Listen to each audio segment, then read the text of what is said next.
So, hey everybody, it's Anisha Garrett from Ellese & Co. And I am super excited today because we have one of our favorite contributors, one of our senior contributors. She's been down with Ellese & Co. since the beginning, since our baby days. So Takisha Artis, she is amazing with all things money, but she's going to tell you all about what she does. But what I want you to do is, so this is a series that we're doing. We're going to be showcasing all of the ladies that pour into you guys on the pages of the magazine, and then introducing some other exciting things that we're going to be doing in the coming months. But right now we are talking to, yes, our number one, our day one, Takisha Artis. So Takisha, if you could just tell everybody a little bit about you and let them get to know you and love you as much as we do. Okay, so I am Takisha Artis. I am a financial life coach, and I started kind of into this by accident, actually. So I started doing bookkeeping and accounting DIY style for entrepreneurs. I really wanted them to stop being intimidated by business finance. And so what I realized is that they weren't really intimidated by it. They were just downright scared of it. And it stemmed from them not having that confidence in their personal finances. So I kind of segued my way into the personal finance and really realized that it's all mindset. And we love money. We just don't know what to do with it because we have these programmed limiting beliefs about money. So I'm here to make sure that everyone kind of attacks those limiting beliefs, gets those money blocks out the way, and make and keep the money that they really, really want. So that's what I do. Yes, everybody needs that in their life because you can't get to that next place if you don't know how. So many people are worried about making more money and they can't take care of the money they have. No, they're scared of it. Aww. They don't think they do, but a lot of it is really, we're not programmed to really hold on to. We're not taught, first of all, in school, even with an accounting degree and as a CPA, I've never been offered a personal finance class. So I was taught how to manage millions of dollars for corporations, but not manage the thousands of dollars for myself personally. And so that's something wrong. So, you know, if we're not taught that in school, we kind of pick up what we learn from others. And sometimes their information is old, it's outdated, and based on their fears and based on their perceptions about money and what they knew. So we kind of inherit it, and we don't realize that, you know, times are changing. So we should probably change how we view money. Yeah. The relationship with money is real. And that's some of our favorite content, ladies, in the magazine. We have featured it more than once because it's so important. And when we're talking to our consulting clients, when we're out there talking to all the ladies, one of the things that keeps coming up is these blocks that they have with money. So we're so excited that we're going to be re-releasing this content because you cannot get to that next place. So Takisha, tell us just a little bit about how you started coming up with these money blocks, and then we'll talk about a few of them. So I realized when I was dealing with entrepreneurs and their business finance, I was always kind of confused, like, why isn't this important to them? Why is business finance not important to them? And I realized it wasn't that it wasn't important to them. It was just that they were literally scared. They thought it was complicated. They thought it was something that they needed to hire someone to do. I think a lot of it was just the wrong information. I think, you know, back in the day, we had ledger cards and all of this. And so I think that kind of stuck with them. But I'm like, we have systems now that are super intelligent that really can do it for you. And so it kind of made me think, well, if it's not important to them, let me see what the personal finance side of it is. And I realized it's the same thing. What they're doing personally is what they're doing with their business. So I'm like, we have to start changing this conversation, because I was having clients who were making six figures, but they were living still like in a poverty lifestyle. They were still living client to client, even making six figures. So I'm like, there's some disconnect. And I realized that a lot of it was how they view money, their relationship with money. But what I've realized in myself is that it's not so much how I view money as how I view me handling money. And that's where the blocks come in. That's powerful. That's powerful to own it, to own the relationship with money. I mean, we own all of our other relationships that we have with people, but money? So let's jump into some of those blocks because, like I said, ladies, this is pillar content. We're going to talk a lot about that over the next few weeks about pillar content. You can't get to that next place until you get this mastered. So luckily, fortunately, we're blessed because we have an amazing contributor that's going to help you get right through this. Yes. So I think I'll just use my blocks. As an entrepreneur, I had a block of receiving, and it contributed to me wanting to give things away for free. I wasn't comfortable selling. And when I thought about it, like, where does this lack of receiving come from? And I realized that it came from my grandmother. You know, when I was younger, she would say, you know, if we went somewhere, if someone says something to you or offers you something, say no. You want to get your hand smacked. Yes. And so what happens is you get comfortable when people say, do you want? No. And so you don't receive. And so it was definitely a subconscious thing, but it kind of stuck with me. So I'm like, okay, if this is an issue and I can trace it back, I had to do what I call reframing. I had to say, is this still true? It's not true, because if I don't receive, I can't make this a business. And if I can't make this a business, then do I want to hobby it? No. So if I want to be able to create a profitable business, I have to deal with that money block. And people don't think, but procrastination is a money block. You're afraid of something. Mm-hmm. There's this level of fear. If you are being resistant to something, that's a block.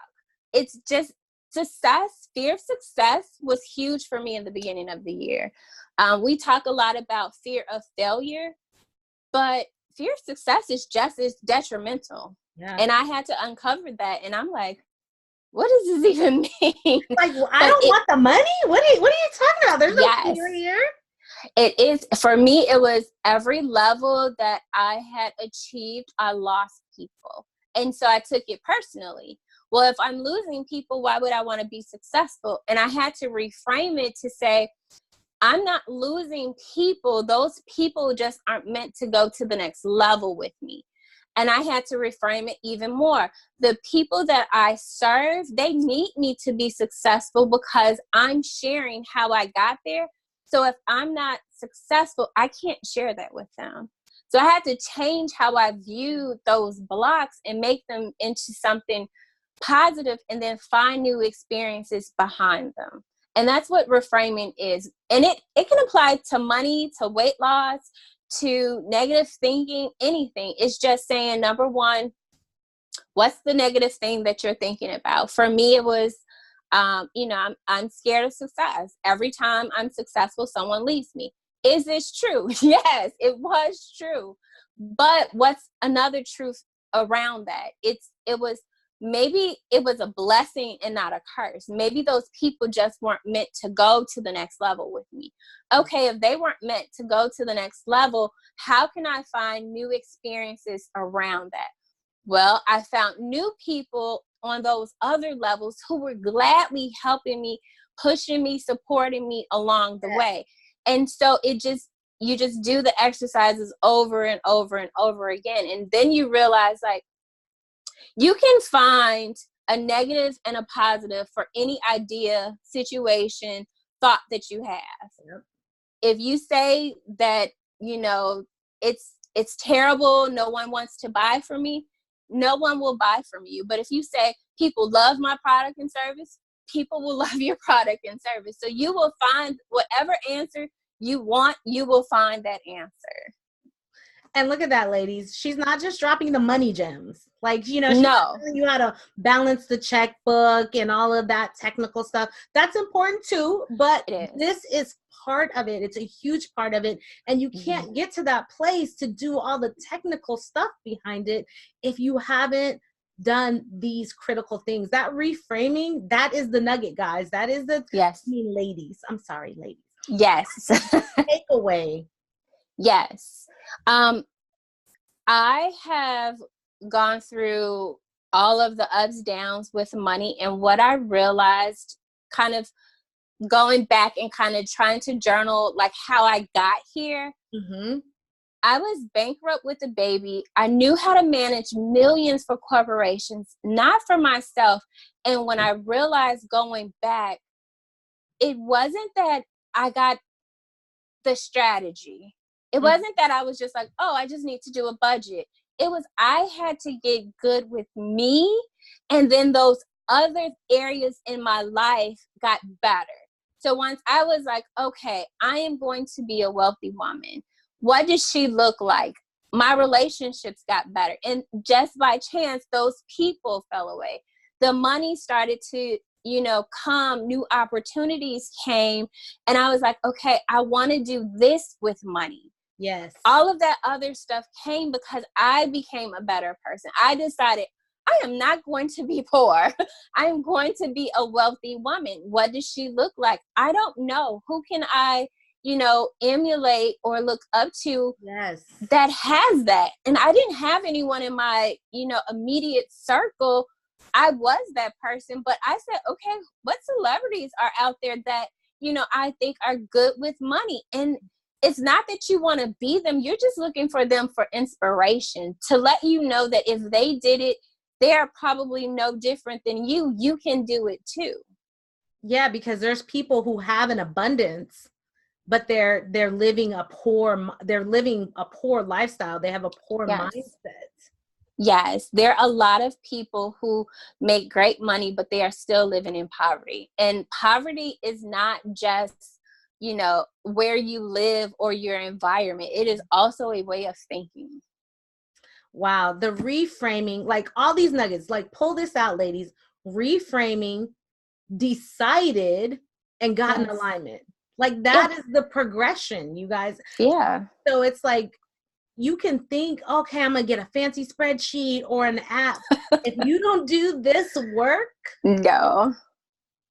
I have so many clients that come to me and they're like, I know what to do. And at first it would throw me off because they would say, well, I have a budget and I have this. And I'm like, okay. And they're like, I don't know what to do. I'm like, but you do, because you just told me, like, those are good tools. Like, those are good yes, things. And I'm like, okay, I get it. You don't know why you're doing it. You don't have the purpose behind it. A lot of people know that they should save, right? yeah, They don't know why they can't save or why they should be saving. So when you don't get behind or feel in alignment or feel good about a decision, you're not going to do it. So it doesn't matter how great the strategy is. It doesn't feel good, so you're not going to do it. So it's like you got to get behind those decisions and really commit to them and let it feel good to you and then do them. We all know we should save. We all know we should pay the debt. We all know we shouldn't, do those things. yep. But I also think that we're also very hard on ourselves when it comes to money. We're very in a society that shames us for having debt, shames us, if we don't have savings. And sometimes you have to kind of put the blinders on and take it one task at a time. Mm-hmm. You may not be able to save, pay the debt, borrow this, and save for a house, save for the car, save for the education, do retirement. You may not be able to do all of those at the same time, but pick the one goal that feels the best to you and do that. And then once you accomplish that, take on another one. There's no rule that says you can't save that $1,000 goal for the next year. No one says you have to do it within a year. Yeah. That may not be your goal. Just make your goal to save. Like, do you get that? Like, don't focus so much on the dollar amount. Just focus on saving. Make that the goal. The habit. And then the money will come because you're saving. But, you know, they're like, oh, I got to save $1,000 because, you know, this person said that. Well, that may not be in your budget right now. So save what you can, but make saving the habit, make that the goal. Man, we need like little gem emojis. So that's a little editor so we can make it rain with Jim when she drops them, because that's the money shot, you guys. It's like, do what you can, keep your eyes on your own paper. Yes. Progress. Literally. I always preach that. Excellence over perfection. Are you being excellent in your own life? Because if you're chasing perfection, you're likely going to fail. Yeah, it's not going to happen. There's so many other things that kind of need our attention. We have to be very intentional in our goals, and trying to save, you know, a dollar amount that's too high, or trying to, you know, set these unrealistic goals. It just sets you up for failure. And then you don't feel good about it. And then you think that the process doesn't work. And then you don't want to do it again. But the process does work. Your strategy for the process just wasn't, you know, really right for you in that situation. Right for you. So I love all this, all the mindset. And I know you guys are here because you're entrepreneurs. So you have some expectation that we're going to drop some business gems. And that's exactly what we're going to do, because Takisha also contributed to our recession proof your business. So she's making sure you're watching. Like, if you're not paying attention to what's going on in the world, in our country, I mean, I'm not telling you get all wrapped up in the drama. No. But it affects you and your business, because things are going to change from a money standpoint.